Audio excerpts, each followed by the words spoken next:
Welcome back to Ozarks Tonight. I'm Heather Lewis. Creating a community where everyone has access to healthy and fresh food is one of the missions of the Springfield Community Gardens. And here with us tonight is Cammie Chaddock and Katie Goebel with the Springfield Community Gardens. Thanks so much for being here. Thank you, Heather. So, first of all, where did this idea come from? This was almost 10 years ago now that this idea was thought up, and there was just one garden at that time. Yes, we started with one garden and it slowly expanded. We have 16 community gardens and 4 farm incubator sites now. Very good. So it was just this idea that people should have access to this, right? Yes. We thought that people should have access to healthy local food, and what better way to have healthy local food than to grow it in a community garden or in your backyard. So what kind of impact is this having as far as, you know, the amount of food being distributed and volunteer hours? I know there's a lot that goes into all this. Well, we distribute, in 2018 we distributed almost 300,000 pounds of food at our produce distributions and at our community gardens, or out of the community gardens. And partly it helps feed people, but it diverts the food from the landfill also. So that's a win-win. Yeah. We also had over 30,000 volunteer hours total. Wow. So yeah, people are coming out and they want to be a part of this community and kind of learn how to grow their own food, and that's what we're here for. And there's produce sales as well connected with this. So right now we have one market garden that we sell produce to the commercial street market, and we hope to convert some more of our larger gardens to market gardens as well. How about that? So you can actually find these guys at the local farmers market as well. What all is grown? So between our 16 gardens and 4 incubator sites, quite a bit. We grow a huge variety of food, and the garden leaders each get to kind of choose what they want to grow in their gardens. So there's a huge variety of vegetables, fruits, and herbs. And we also have some immigrant gardeners who are Burmese and Congolese, and they are working on growing crops that they would eat traditionally in their home countries. I had no idea that this was something that some of our refugees here in Springfield were a part of.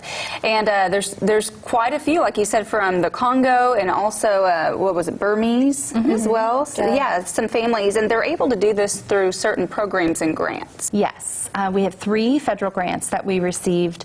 One is our Community Food Project grant, and then we have the SARE grant and our Socially Disadvantaged and Veteran Farmer and Rancher Grant, otherwise known as the 2501, which is the one Katie and I both work on. You know, a lot of people have living situations where they don't have room to garden at their homes, so that's one thing the community gardens can help with.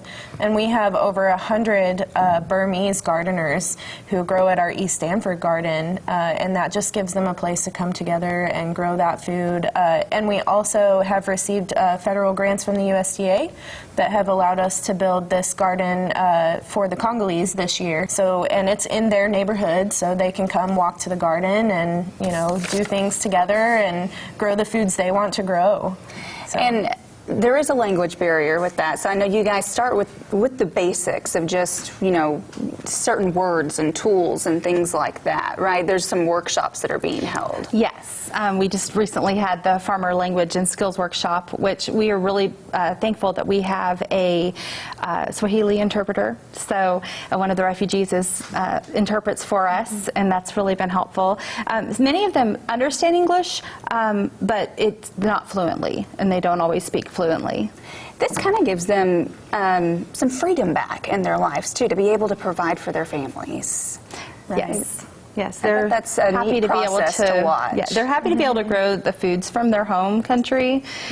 They were so excited when we were able to get cuttings of cassava and some like managu, some of the other plants that they grow. We were able to get seeds, so we're starting those and putting them in the garden, and they're going to be able to grow those along with some of the more traditional Southwest Missouri crops. I was about to say, so that still grows well in Southwest Missouri? Yes, Some of definitely. it. It's worth a try, though, right? Yeah, Absolutely. we can do some experimenting and see what we can get away with in our gardens. Why emphasize locally grown food? What's the difference between just going and getting fresh fruit at the supermarket compared to something that you handpick out of a garden?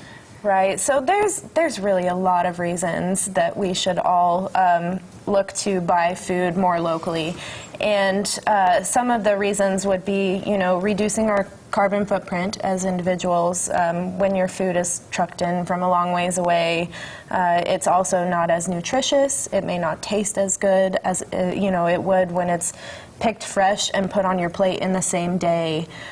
So it's about having good tasting food, nutritious food, and the sustainability aspect.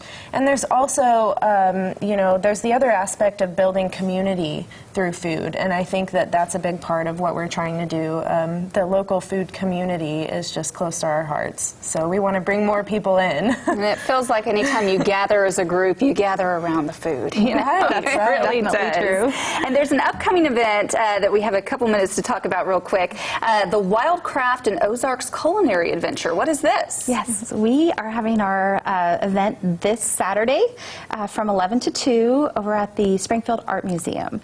And it is going to be local chefs and authors and foragers sharing stories about the importance of local food. There's going to be a variety of local wildcrafted appetizers and cocktails that are served. We really want to show people, what traditional Ozarks food looks like and how that translates from the past to today. So I think that's what we're going for. Very good. And one more time, when is this event? This is this Saturday from 11 to 2. All right, well, ladies, thank you both so much for being here tonight. And for more information, what's your website?